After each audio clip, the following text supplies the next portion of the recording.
It's rare that a book title says it all, but if there was ever a book to do it, it's this one. The Microscript Rules. It's not what people hear, it's what they repeat. As author Bill Schley recounts, he got forwarded a secret email at the start of the 2008 recession. It was intended for the portfolio companies of venture capital firm Sequoia, and it set off a panic in Silicon Valley. It said, "Forget about getting ahead, we're talking survive.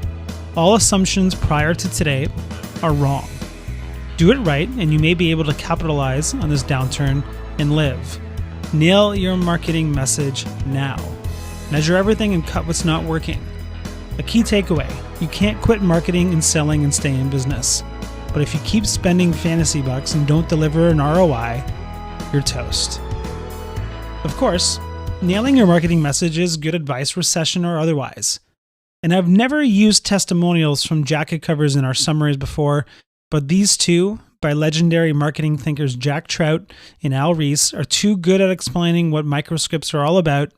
I had to use them. The Microscript Rules is dead on. It's how to verbalize a point of difference, and without one, you better have a low price. That's Jack Trout, co-author of the legendary Positioning, The Battle for Your Mind, and Repositioning, Marketing in an Era of Competition, Change, and Crisis. The next one is the missing ingredient in most marketing is memorability. Bill Schley has developed a list of microscript rules that solve that problem. Well organized and well written. Al Ries, co-author of the legendary Positioning, The Battle for Your Mind, and War in the Boardroom. Let's get started. What is a microscript anyways? A microscript is a message that people like to repeat, most often word for word, to inform or impress others. It will usually contain metaphors, vivid imagery, or rhythmic sounds to paint a picture in the mind. As Schley points out, great communicating is directly proportional to our capacity for cutting through the crap, finding the heart of the matter, making it our strategy, and then staying there. There are 4 big rules to remember about microscripts. Rule number 1, it's what they repeat. Frank Luntz, the Republican word man who taught the GOP to use language like death tax instead of estate tax and no child left behind instead of the mandatory punitive school testing law, once said, "It's not what you say, it's what people hear." Schley takes this one step further and says the most important thing is not what people hear, it's what they want to repeat after they've heard you. This is a big distinction. If you can create a marketing message that describes your dominant selling idea, more on that in a minute, and that people want to repeat, you've hit the jackpot. Which leads us to the next rule. Rule number 2, every screen's a word-of-mouth machine. Word of mouth was a big deal in caveman times, took a well-deserved break when radio and TV took over, and is now back out of retirement to rule the world once more with social media. Getting your message down to a simple, repeatable message that people spread to their network is the holy grail of marketing.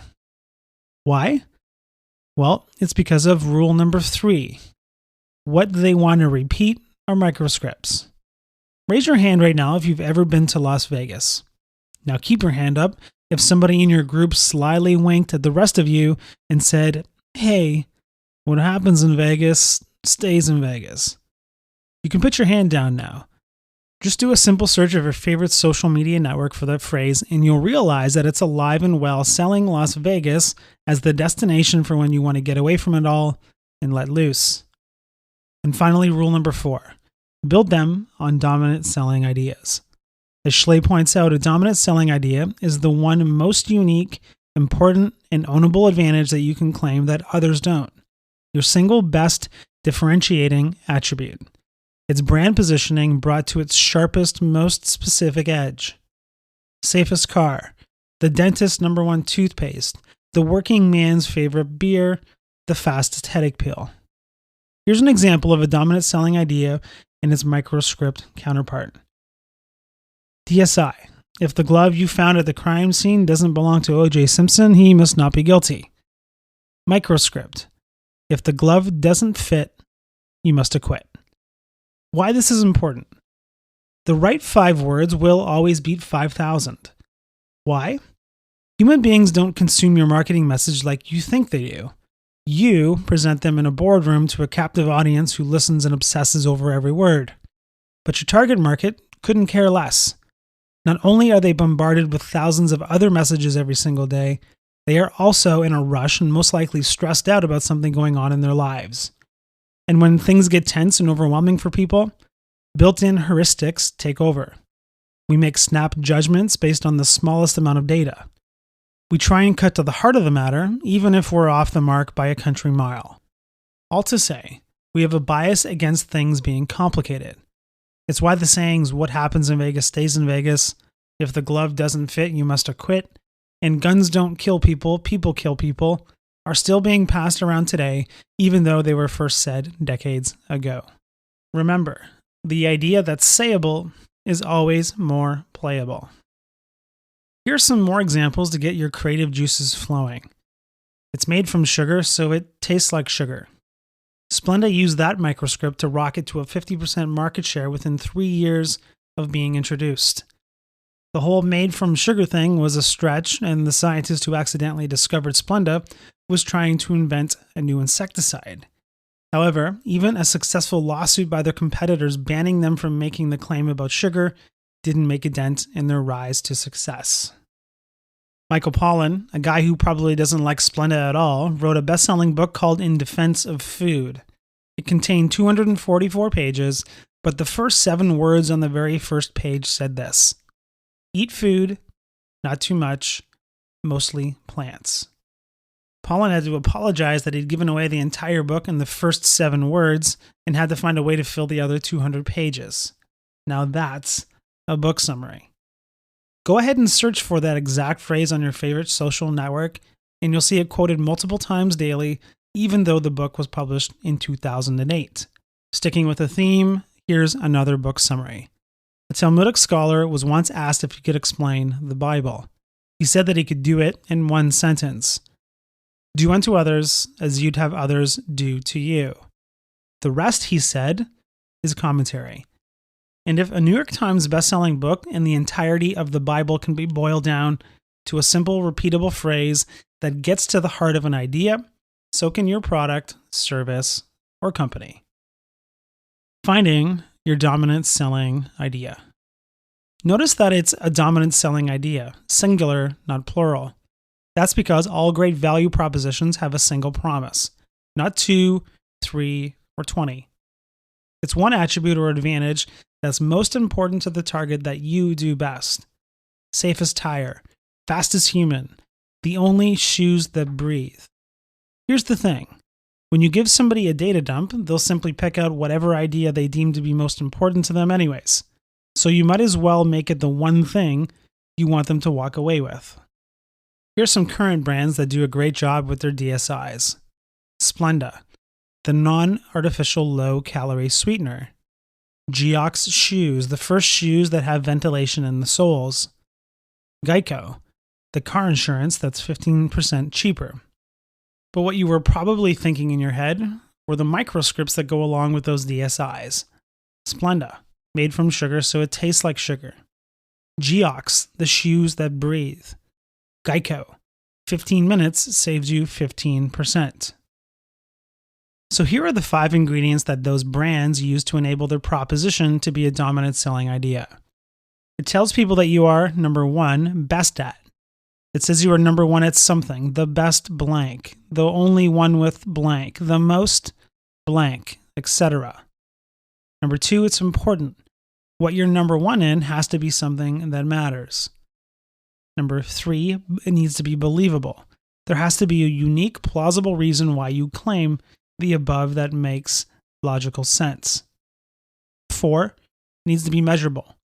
It must be specific and obvious in your performance. And finally, number 5, it needs to be ownable, not already taken by someone else. Now let's move on to the 4-step process to find your microscripts. Now that you've got your dominant selling idea, it's time to start panning for microscript gold. Here's the 4-step process to get there. Number 1, hypothesize. Pose some simple questions. Usually the basics are the key to the whole thing, and microscripts are no different. Head out and talk to as many stakeholders as you can. Ask them to tell you what your big idea is in their own words. As Schley says, you'll be amazed at the likelihood that someone you never expected, without realizing it, simply gives you the golden nugget you've been looking for. Ask a lot of questions. Make sure to take copious notes. Number 2, plagiarize. Borrow the already proven from the already great who are already around you. No, you shouldn't go and steal somebody else's microscript to use for your business. What you should do is follow your best salespeople or people who sell something similar to what you sell and listen carefully to exactly what they say to convince prospects to become customers. Again, make sure to take copious word-for-word notes. Number 3, memorialize. Jot down a little story. Let the story crystallize more ideas. Now that you've got some inspiration, write down some stories about how your product or service makes the lives of the people who use it better. Use that story to crystallize more ideas, which leads to more stories, which leads to more ideas, until eventually you'll find the headline for your campaign in the copy. As Schley's boss at the advertising agency Ted Bates, the people who invented the USP, by the way, once told him, the best headlines always in the copy. And number 4, synthesize. Collect the pieces and put together microscripts. This is the easiest part. If you've done a good job of writing down the story and found some good lines, now it's just time to pull out the microscripts that are already there. Of course, remember that these are just candidates until they prove that they are repeatable. When you start finding people repeating your microscript and it communicates your dominant selling idea, you'll know you've made it to the finish line. Finally, let's look at some proven templates you can use to create your very own microscript. Template number 1, the A-B equation. The pattern you'll see most often is a simple logic equation which comes in a few forms. Here are some examples. You snooze, you lose, which is if A, then B. No pain, no gain, which is A causes B. And finally, a diamond is forever, which is A is B. Template number 2 is the stark reminder. This microscript gets right to the point. It says do or don't do this. Here are some examples. Just do it. Just say no. Save the whales. Template number 3 is unique wordplay. This is a unique, clever, entertaining word combination that lends itself to memory and speech. They almost always include a rhyme or rhythm that is pleasing to the ear. Here are some examples. Snap, crackle, and pop. I came, I saw, I conquered. And finally, template number 4, the whole micro story. Nothing is more powerful than a microscript that tells the whole story. Legend has it that Ernest Hemingway wrote the following on a bet that he couldn't tell a story in 6 words. For sale. Baby shoes, never worn. But you don't have to be Hemingway to write headlines that convey a story. Consider this headline, widely considered to be the best headline in copywriting history. They laughed when I sat down at the piano, but when I started to play. Use one or all of these templates as you're exploring your own microscripts, and you are bound to land on one that works. So in conclusion, the microscript rules. It's not what people hear, it's what they repeat. Now, it's time to get to work.